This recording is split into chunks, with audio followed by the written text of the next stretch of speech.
यूं मेरे बेकसूर भूले भाले भाई के हक पर इस शातिर ने कमाल चाला कैसे डाका मारा और पाकिस्तान में रहने की मुद्दत बढ़वा करता अजान को घेर कर फरहाना से शादी कर ली। ताया के सामने बहन का बेटा जो फॉरेन नेशनल था मौजूद था।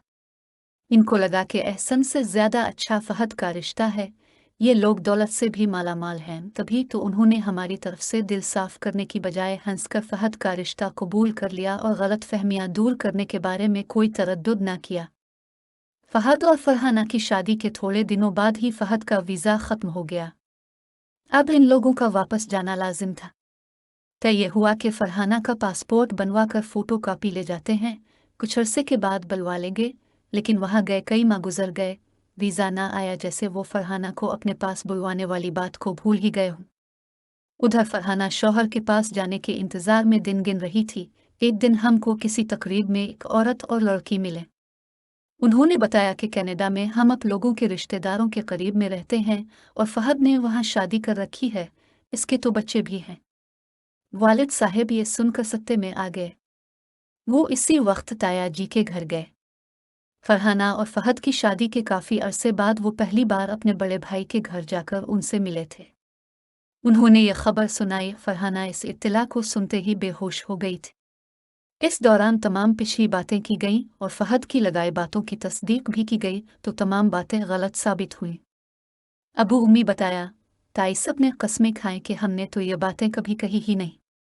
अब दोनों भाई अफसोस में थे कि हमने दिलों में कुदूरत पालने की बजाय एक दूसरे को फहद से सुनी हुई बातें बताकर तस्दीक क्यों ना कर ली। जो इतना बड़ा सदमा झेलना पड़ा था, सख्त गुस्से और सदमे में थे।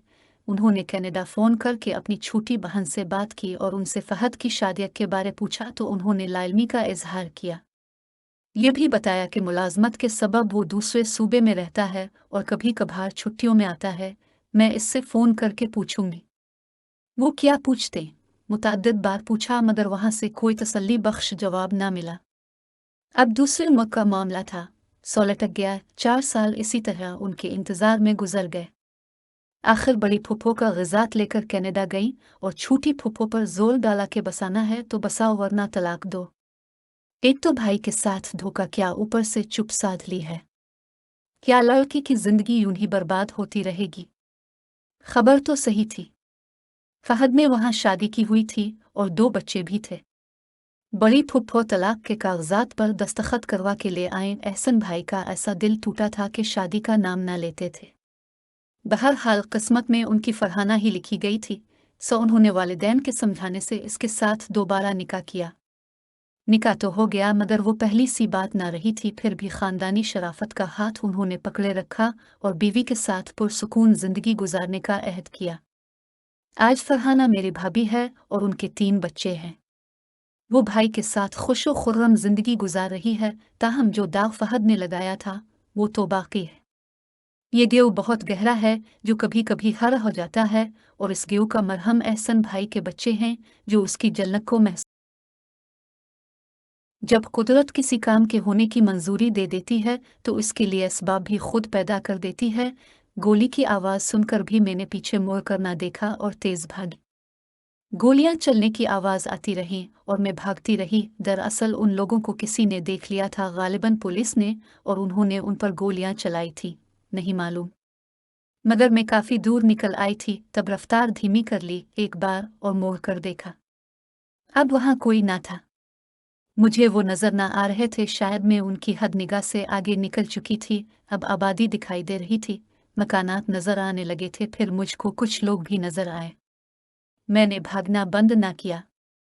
सब मुझे हैरत से देख रहे थे कि ये लड़की दीवानों की तरह भागती जा रही है। बिलाखिर एक जगह थक कर गिर पड़ी। मैंने उधर उधर देखा तो इलाका जाना पहचाना लगा। मेरी सांस उखड़ चुकी थी और दिल किसी तेज रफ्तार इंजन की तरह धक धक कर रहा था। एक औरत मेरे करीब आई। इसने प्यार से पूछा, बच्ची, क्या बात है? क्या हुआ है तुझे? इसकी आवाज ने सुकून दिया। आवाज जानी पहचानी लगी। दिमाग पर जोर दिया। ये मेरी खाला थी। उसने कहा, फरीदा, इस वक्त इधर अकेली आई हो और ये क्या हालत तुमने बनाई हुई है? तीर अन्ना किसने बांधा है?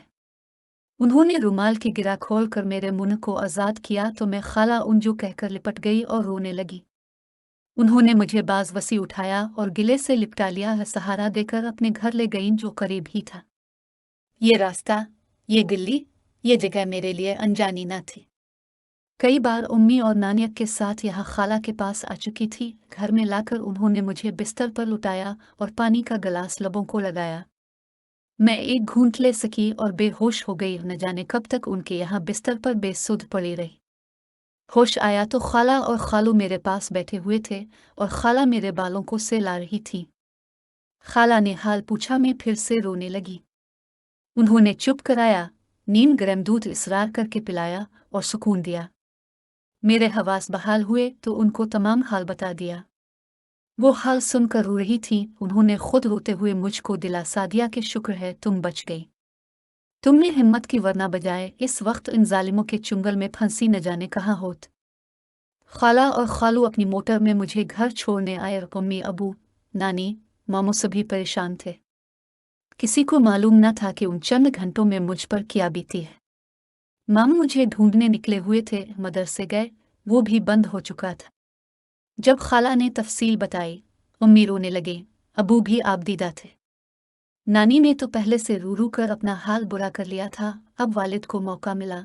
उम्मी से कहा, मैं इसीलिए मना करता था कि अभी बच्चे नादान हैं, नौकरी कुछ अरसे बाद कर लेना, मगर तुमको तो रुपयों का लालच पड़ा हुआ था, हालांकि घर में अल्लाह का दिया सभी कुछ है। नानी ने भी कहा, नहीं माँ, तुमने बच्चों की जिम्मेदारी मुझे पर डाल दी है, हालांकि मेरी उम्र ऐसी नहीं कि मैं ये जिम्मेदारियां निभा सकूं। इस नौकरी के चक्कर में तुम किसी न किसी रोजान बच्चों का नुकसान करोगी। ये तो खुदा का शुक्र है कि बच्ची ने हिम्मत की और ये किसी न किसी तरह हम तक पहुंच गई। अगर वो लोग ले ही जाते तब हम क्या करते? सोचो तो जरा, इस बच्ची का न जाने क्या हश्र होता।